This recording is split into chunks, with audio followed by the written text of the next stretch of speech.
তুমি ভালো করে বেঁধেছি বলো, এই দেখো চুল বাঁধা আছে। এই বলছে চুলটা ভালো করে বাঁধো। কেন,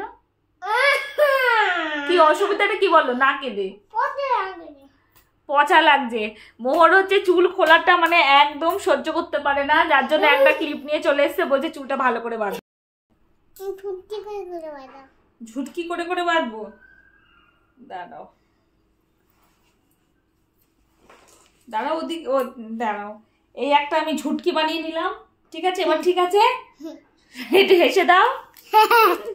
এটাই হচ্ছে আমার মোহরের সমস্যা, চুল খোলা যাবে না, সব সময় চুলটা বেঁধে রাখতে হবে। সে যদি আমি স্নানও করি তারপরও চুলটা যদি এখানে একটা গার্ডার দিয়েও ছাড়া থাকে সেটাও চলবে না, জাস্ট খোপা মতো করে মানে চুলটাকে আটকে রাখতে হবে। এর যে প্রবলেমটা কেন হয় এটা আমি বুঝি না। কি হয় চুল খোলা থাকলে, কি হয় তোমার? ভয় লাগে। দেখো কি অত্যাচার বলে, এরকম ছোট ছোট কত অত্যাচার আমি তুলে ধরবো, যত ধরবো তত কম।